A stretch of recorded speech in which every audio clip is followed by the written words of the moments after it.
Halo, dan selamat datang kembali di eksplorasi mendalam kita.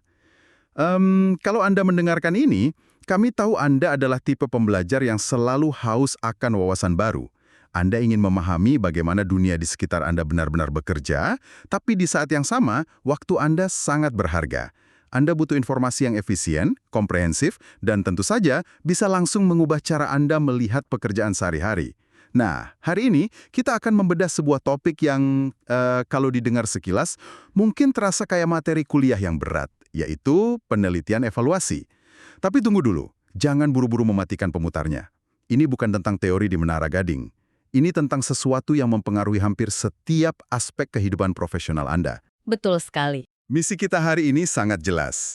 Kita akan membongkar pemahaman usang yang menganggap evaluasi itu cuma soal memberi nilai, atau mencentang daftar periksa dari atasan, atau menghakimi apakah sebuah proyek itu lulus atau gagal. Lewat riset dan literatur dari buku teks karya Alan Clark yang kita bedah hari ini, kita akan melihat bahwa evaluasi sebenarnya adalah instrumen krusial, senjata rahasia bisa dibilang, untuk perbaikan sosial, kebijakan, dan program. Coba bayangkan ini, Anda sedang berada di kantor, memimpin sebuah inisiatif baru, atau mungkin Anda sedang mengamati kebijakan publik di kota Anda, dan Anda bertanya-tanya, apakah program ini sungguh membawa dampak nyata, atau cuma buang-buang anggaran saja? Pemahaman dari materi kita hari ini akan mengubah total cara Anda menjawab pertanyaan tersebut. Oke, mari kita bedah ini. Yang paling menarik di sini adalah bagaimana kita bisa mendefinisikan ulang seluruh konsep evaluasi ini dengan satu kalimat sederhana. Ada sebuah pemikiran fundamental dari pionir di bidang ini, Staffelbeam dan Shingfield, yang menyatakan bahwa tujuan paling penting dari evaluasi bukan untuk membuktikan, melainkan untuk memperbaiki. Ini adalah pergeseran pola pikir yang sangat masif. Bukan untuk membuktikan, tapi untuk memperbaiki. Ya. Tepat. Kalau kita memikirkan sains murni, tujuannya kan mencari kebenaran absolut ya. Tapi evaluasi tidak seperti itu. Evaluasi memiliki orientasi tindakan yang sangat kuat. Ia dirancang untuk membantu manusia, entah itu manajer, pembuat kebijakan, atau bahkan kita sendiri, untuk membuat pilihan yang lebih bijak di masa depan. Ini bukan agenda mencari kambing hitam atau mencari tahu siapa yang salah. Ini murni tentang memahami bagaimana kita bisa membuat sistem bekerja jauh lebih baik. Berarti, selama ini kalau ada perusahaan yang bilang mereka sedang melakukan evaluasi tahunan, tapi ujung-ujungnya cuma mencari tahu divisi mana yang gagal target dan siapa yang harus dipotong bonusnya, itu sebenarnya melenceng dari esensi evaluasi itu sendiri ya? Sangat melenceng.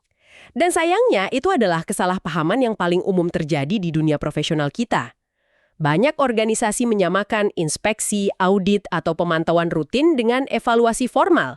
Padahal, kalau kita selami literatur metodologi ini, ada batas yang sangat tegas di antara ketiganya. Ada satu kerangka berpikir yang sangat mencerahkan dari Chelmsky untuk memetakan kebingungan ini. Alih-alih meraba-raba, dia membagi semua pertanyaan yang mungkin kita ajukan tentang sebuah program ke dalam 3 keranjang besar, yaitu pertanyaan deskriptif, normatif, dan sebab akibat. Oke, mari kita urai satu persatu agar lebih kebayang. Pertanyaan deskriptif itu sifatnya kayak apa? Sederhananya, ini adalah pertanyaan tentang apa yang terjadi. Misalnya, berapa banyak orang yang mendaftar di program pelatihan ini? Siapa saja yang hadir? Ini murni pemetaan situasi. Keranjang kedua, pertanyaan normatif. Bergerak selangkah lebih jauh. Pertanyaannya menjadi, apakah program ini berjalan sesuai standar atau rencana yang sudah disepakati di awal? Apakah anggarannya dipakai sesuai posnya? Nah, dari 2 keranjang itu saja, rasanya sudah merangkum 90% dari apa yang biasa dilakukan oleh divisi kepatuhan atau compliance di kantor-kantor kan? Pertanyaan sebab akibat adalah nyawa dari evaluasi yang sesungguhnya. Pertanyaan ini menuntut kita untuk mencari tahu apakah benar program ini yang menyebabkan perubahan yang kita lihat, atau jangan-jangan perubahannya terjadi karena faktor luar. Kalau kita membandingkan ini dengan audit itu hampir tidak pernah repot-repot menyentuh pertanyaan deskriptif yang mendalam, dan secara absolut tidak pernah menanyakan sebab akibat.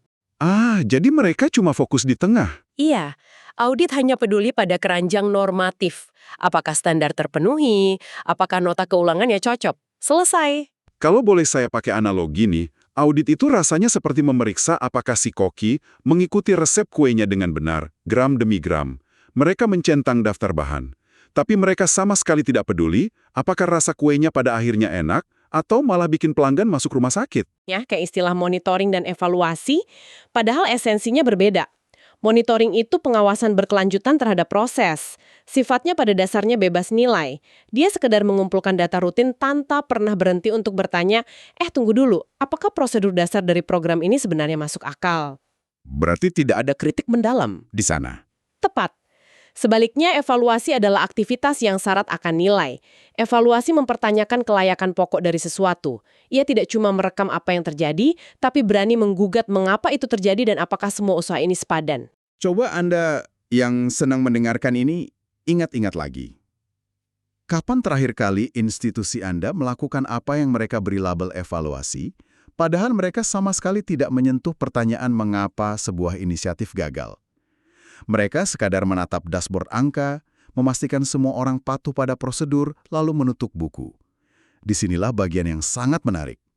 Ketika kita sudah mulai terobsesi dengan dashboard angka dan indikator kinerja utama, KPI yang sangat legendaris itu, kita mulai masuk ke dalam ilusi pengukuran objektif. Kita seringkali punya asumsi bahwa, kalau ini bisa diukur dengan angka, berarti ini adalah kebenaran absolut yang tidak bisa diganggu-gugat. Ini adalah salah satu poin paling kritis yang harus kita bongkar. Ada pandangan tajam dari para ahli seperti Dingwall dan Hooley yang menantang asumsi dasar kita tentang angka. Mereka menyadarkan kita bahwa yang namanya kinerja itu bukanlah sebuah realitas objektif yang berdiam diri di alam semesta menunggu untuk diukur oleh manusia.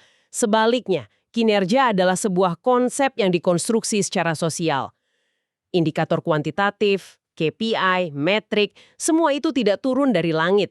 Mereka diciptakan. Betul, mereka diciptakan oleh orang-orang tertentu yang duduk di ruangan tertentu dengan agenda dan kepentingan tertentu.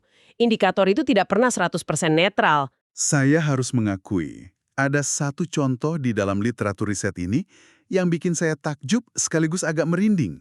Karena ini sangat nyata. Mari kita bayangkan sebuah rumah sakit. Dewan direksi memutuskan bahwa kinerja rumah sakit ini akan dievaluasi murni berdasarkan angka kematian atau mortality rate. Logika di atas kertasnya sangat mulus ya. Semakin sedikit pasien yang meninggal di rumah sakit kita, berarti semakin hebat kinerja dokter dan perawat kita. Terdengar sangat rasional, bukan? Tapi apa jadinya ketika metrik ini diterapkan secara membabi buta di dunia nyata? Yang terjadi adalah sebuah fenomena psikologis dan organisasional yang disebut sebagai efek disfungsional dari ukuran kinerja atau pelaporan kreatif. Ketika para staf medis dan manajemen rumah sakit menyadari bahwa kelangsungan karir, reputasi, atau bahkan pendanaan mereka sangat bergantung pada rendahnya angka kematian di atas kertas, perilaku mereka akan mulai bergeser. Fokusnya bukan lagi menyembuhkan pasien, melainkan menyelamatkan angka. Menyelamatkan angka? Wow. Iya. Jadi bayangkan ada pasien yang kondisinya sudah sangat kritis, masuk masa terminal dan mendekati ajal.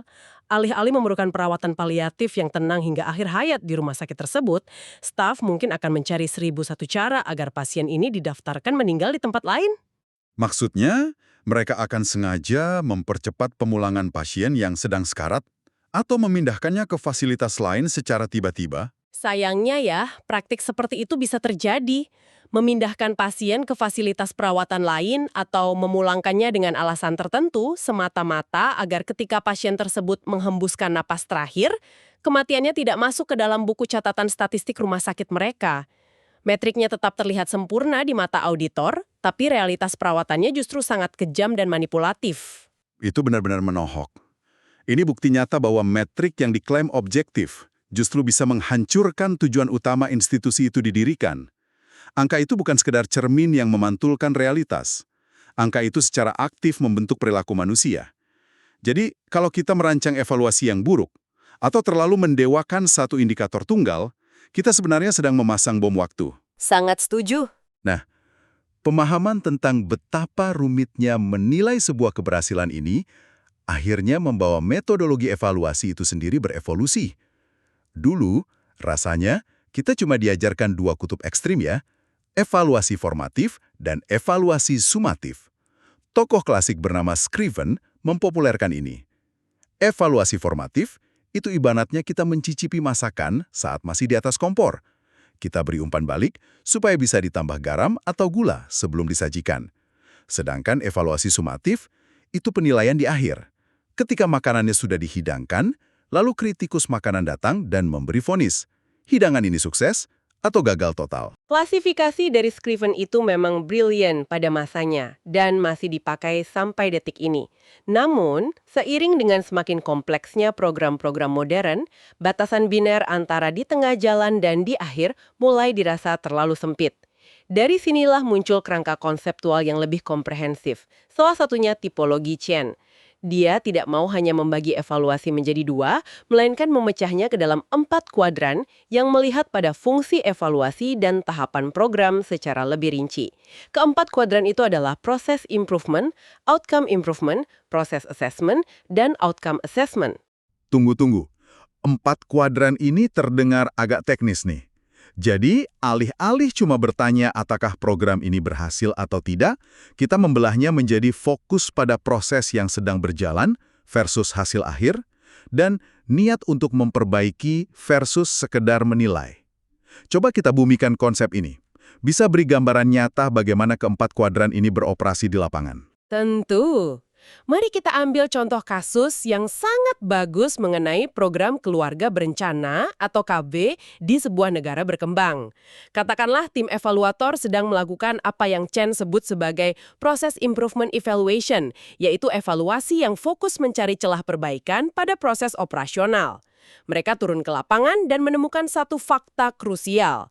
Penduduk lokal di sana ternyata jauh lebih nyaman dan terbuka untuk berkonsultasi soal kontrasepsi dengan konselor dari desa mereka sendiri dibandingkan dengan tenaga kesehatan berseragam yang didatangkan dari luar daerah.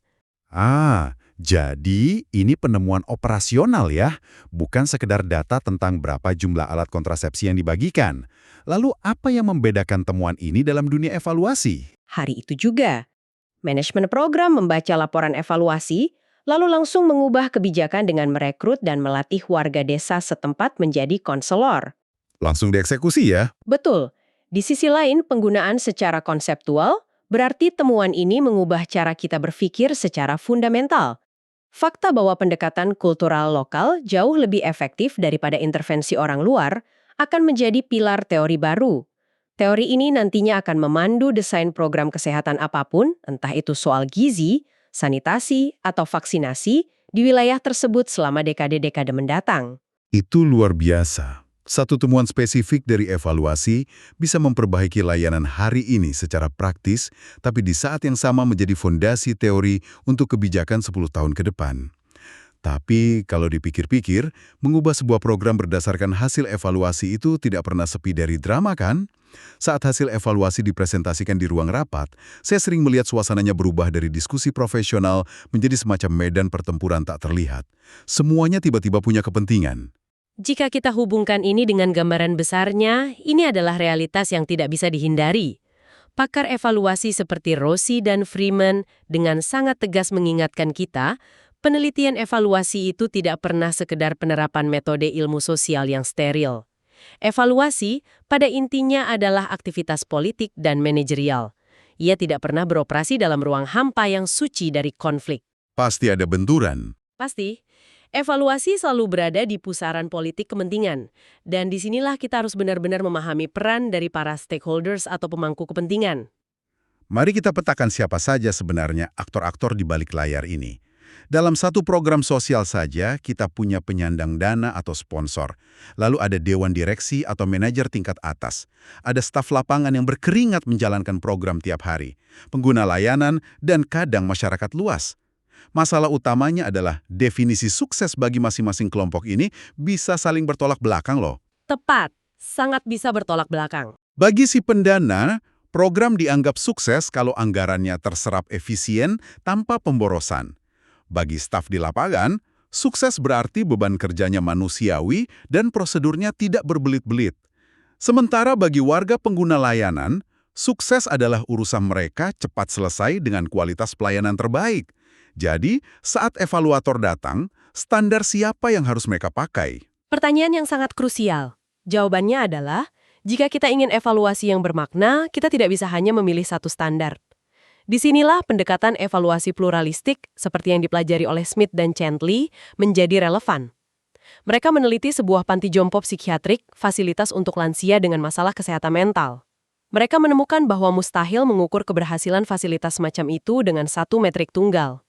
Sukses di mata psikiater mungkin berbeda dengan sukses di mata perawat jaga, apalagi di mata keluarga pasien. Betul. Keluarga pasien mungkin menganggap sukses itu kalau orang tua mereka terlihat bahagia dan dirawat penuh waktu, sementara pihak manajemen mungkin melihat sukses dari seberapa cepat perputaran tempat tidur pasien. Tepat sekali. Dalam kerangka evaluasi pluralistik, konflik kepentingan ini tidak ditutupi atau disapu ke bawah karpet demi membuat laporan akhir yang terlihat mulus. Justru perbedaan nilai dan taktik dari masing-masing pihak ini dipetakan secara transparan. Evaluator yang cerdas harus mengumpulkan data yang mengakomodasi berbagai definisi keberhasilan tersebut. Ini bikin saya sadar menjadi evaluator itu tidak cukup hanya pintar statistik ya. Mereka harus punya instrumen diplomasi tingkat tinggi untuk menavigasi ranjau politik dalam sebuah organisasi. Dan ini memicu perdebatan panjang. Siapa sebenarnya yang pantas menjadi evaluator? Apakah lebih baik menggunakan orang dalam perusahaan, evaluator internal, atau menyewa konsultan dari luar sebagai evaluator eksternal? Ini perdebatan klasik yang selalu relevan. Kalau kita pikirkan, orang dalam itu tahu seluk-beluk sejarah, tahu di mana kerangka disembunyikan di dalam perusahaan. Tapi mereka sangat rentan bias. Bayangkan saja harus menulis laporan evaluasi yang menyimpulkan bahwa proyek miliaran rupiah yang diinisiasi oleh direktur utama, yang notabene adalah bos Anda sendiri, adalah kegagalan total. Di sisi lain, konsultan eksternal memang objektif dan berani bicara jujur. Tapi mereka seringkali buta terhadap norma tak tertulis dan dinamika budaya lokal di institusi tersebut. Benar, tarik-menarik antara internal dan eksternal inilah yang kemudian melahirkan sebuah paradigma baru yang mencoba menjungkir balikan aturan main tradisional. Ada sebuah tren metodologi yang disebut sebagai evaluasi pemberdayaan atau empowerment evaluation.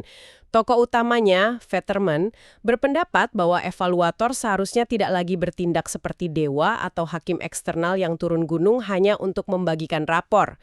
Dalam model ini, peran evaluator diubah menjadi pelatih, fasilitator, atau sekedar katalis. Jadi alih-alih menilai mereka, sang evaluator justru mengajari para staf lini depan atau masyarakat pengguna layanan untuk merancang indikator dan menilai kinerja mereka sendiri. Terdengar sangat mulia, seolah-olah mengembalikan kekuasaan langsung ke tangan rakyat. Yang selama ini terpinggirkan. Tapi ini memunculkan satu pertanyaan penting. Apakah pemberdayaan ini benar-benar nyata terjadi di lapangan? Atau jangan-jangan ini hanyalah sebuah teater ilusi agar partisipan merasa dilibatkan? Teater ilusi maksudnya pura-pura? Ya, disinilah literatur kita menghadirkan kritik yang sangat tajam. Pemikir seperti Mark dan Shotland memperingatkan kita tentang bahaya yang mereka sebut sebagai pemberdayaan semu atau pseudo-empowerment. Mereka menyoroti sebuah skenario di mana evaluator, baik secara sadar maupun tidak, bertindak sebagai apa yang mereka sebut benevolent dictator atau diktator yang baik hati. Diktator yang baik hati. Itu kombinasi kata yang sangat paradoks ya. Bagaimana skenario ini terwujud di dunia nyata? Coba kita buat analoginya. Apakah ini seperti seorang ibu yang memanggil anak-anaknya untuk rapat keluarga, membahas menu makan malam, pura-pura mendengarkan usulan mereka soal pizza atau burger, padahal si ibu sudah membelikan bahan sop ayam dari pagi dan tak berniat mengubahnya sedikit pun, cuma ilusi pilihan aja. Analogi itu bekerja dengan sangat sempurna. Begitulah pemberdayaan semu terjadi. Sang evaluator, seringkali atas arahan manajemen puncak, mengundang perwakilan staf bawahan atau kelompok masyarakat ke dalam kelompok diskusi terarah atau focus group discussion. Mereka dipersilahkan bicara panjang lebar, mereka diminta menulis saran di kertas post-it warna-warni, mereka merasa sangat dihargai dan didengarkan. Tapi hasil akhirnya? Tapi Mark dan Shotland mengingatkan bahwa evaluatorlah yang sejak awal menyeleksi siapa yang boleh duduk di meja rapat tersebut. Dan yang lebih fatal, kendali absolut atas hasil akhir kebijakan sama sekali tidak pernah berpindah tangan. Pada akhirnya, partisipasi partisipan itu hanya berfungsi sebagai instrumen kontrol sosial yang sangat halus. Maksudnya, manajemen menggunakan kedok evaluasi partisipatoris sekedar untuk meredam protes. Jadi, kita mengajak mereka duduk minum kopi di dalam ruangan rapat, semata-mata supaya mereka tidak melakukan demonstrasi di luar gedung. Padahal keputusan akhirnya sudah diketok palu sejak awal. Secara sinis, memang begitu cara kerjanya di banyak kasus struktural. Pihak yang berkuasa menggunakan bahasa pemberdayaan untuk menenangkan pihak yang tidak punya kuasa. Dengan memberi mereka ilusi bahwa mereka ikut serta mengevaluasi program, energi perlawanan mereka dikuras habis, padahal mereka tidak pernah diberikan otot politik yang sesungguhnya untuk mengubah status quo. Wah, ini benar-benar bikin kita harus melihat ulang semua undangan rapat konsultasi publik atau survei kepuasan partisipatoris yang sering mampir ke kotak masuk email kita ya. Kadang-kadang, jargon pemberdayaan hanyalah selimut beludru untuk menutupi dominasi kekuasaan. Sebuah realitas pahit yang harus diwaspadai. Jadi, apa makna dari semua ini? Melalui perjalanan panjang kita membedah literatur penelitian evaluasi hari ini, kita telah membongkar banyak mitos. Evaluasi terbukti jauh-jauh melampaui sekedar daftar periksa kepatuhan audit atau deretan grafik persentase di laporan akhir tahun perusahaan Anda. Kita sekarang tahu bahwa kinerja adalah sesuatu yang dikonstruksi secara sosial, bukan hukum alam. Di balik indikator KPI yang terlihat presisi dan objektif, selalu ada jaring-jaring negosiasi kekuasaan yang kompleks. Ada bias, ada kompromi, dan ada pertarungan antar pemangku kepentingan yang masing-masing ngotot dengan definisi suksesnya sendiri-sendiri. Sangat komprehensif. Dan ingat, tujuannya untuk memperbaiki. Betul sekali. Di atas semua kerumitan politik dan metodologi tersebut, kita harus kembali pada napas utama dari evaluasi yang sejati. Ia ada bukan untuk menghakimi, melainkan untuk memperbaiki. Evaluasi yang baik memberi kita ruang untuk belajar dari kesalahan, menyesuaikan strategi, dan pada akhirnya menciptakan layanan atau kebijakan yang lebih berdampak bagi manusia. Dan sebelum kita mengakhiri eksplorasi ini, saya ingin meninggalkan Anda dengan satu pemikiran provokatif. Sesuatu untuk Anda renungkan di perjalanan pulang atau saat Anda duduk merenungi arah karir Anda. Kalau kita kembali mengingat contoh tentang dokter dan perawat rumah sakit tadi, bagaimana indikator kinerja punya kekuatan magis untuk mendistorsi perilaku manusia, sehingga mereka rela memanipulasi nasib pasien kritis demi sebuah metrik, lalu bagaimana dengan evaluasi yang mengelilingi hidup Anda sendiri? Pertanyaan yang bagus untuk direnungkan. Ada pepatah kuno di dunia manajemen yang mengatakan, "We are what we measure." Kita akan berubah menjadi apa yang terus-menerus kita ukur. Jika pameo itu benar, bahaya gelap apa yang sedang mengintai kehidupan profesional, masyarakat, atau bahkan diri kita sendiri secara personal, ketika kita mulai menilai kesuksesan hanya dari hal-hal yang salah, semata-mata karena hal tersebut adalah yang paling gampang untuk dihitung menjadi angka. Terima kasih kepada Anda yang telah meluangkan waktu bergabung bersama kami dalam eksplorasi pikiran yang intens ini. Kami sangat berharap pembahasan kita hari ini membekali Anda dengan lensa kacamata yang baru. Sebuah kacamata untuk terus berpikir kritis setiap kali Anda disodorkan dashboard angka, laporan performa, atau apapun yang dilabeli sebagai evaluasi di sekitar Anda. Sampai jumpa di eksplorasi mendalam kita yang berikutnya.